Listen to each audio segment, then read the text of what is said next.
On this glorious day in the summer of 1937, Mrs. Ann Shorey and her daughter Lynn board the steamboat Gordon C. Green on the Ohio River.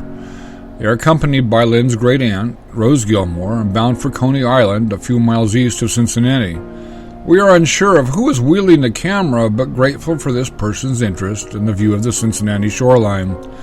The first thing we see, of course, is little Ann Shorey. She appears to be admiring the scenery as well. As she and our camera person look toward the Cincinnati side of the river, they see Walnut Street running north. The boat is docked at the Green Line public dock. As they look west, their view is that of the great, majestic John A. Roebling Suspension Bridge. We see also between us and the bridge is the Green Line steamer warehouse. The camera pans left for a look at the Covington, Kentucky side of the bridge that was first used in December of 1866. Looking toward the Cincinnati Business District, north of the bridge, are the Union Central Building that was built in 1918 and the Crew Tower Building completed in 1930. Those buildings are still part of the Cincinnati skyline today. The biggest changes, of course, are the John Paul Stadium west of the Roebling Suspension Bridge and the Great American Ballpark just east by a few hundred yards of where Lynn Shorey is being filmed in 1937. The parking lot here served both the Green Line steamers as well as the Coney Island line. Today this area is occupied by Smale Riverfront Park. We leave the Green Line docks and begin to steam upriver to the jolly sounds emanating from the boat's steam calliope. As we watch the steam billowing from the calliope, we have a view of the old Central Bridge and further upstream the L&M Bridge. The Central has been replaced and is now called the Taylor Southgate Bridge.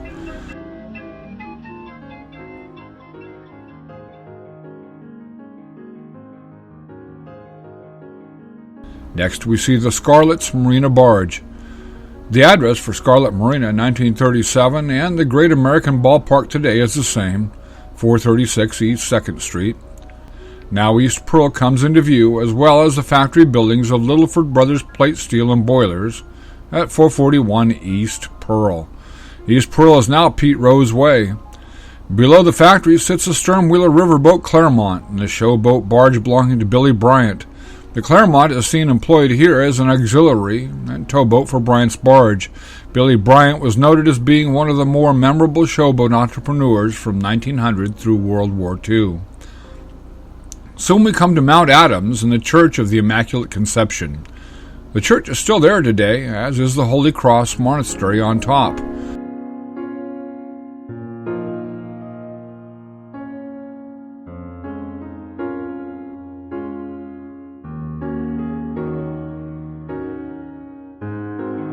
These houses and apartments at the base of Mount Adams on the riverside seem to have changed quite a lot.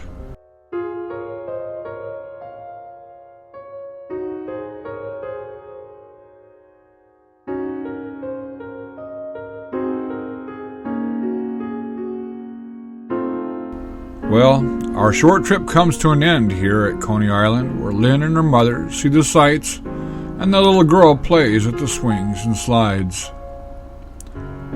Some of you might ask why Lynn, her mother, Ann Shorey, and of course Rose Gilmore were not edited from this film. I guess the simple answer is because without them there would have been no film or even a reason for this film. The person with the camera did not board the green to film anything more specific than these ladies. As with most vintage film, the rest was nothing more than a fortunate occurrence, so we humbly thank that camera person.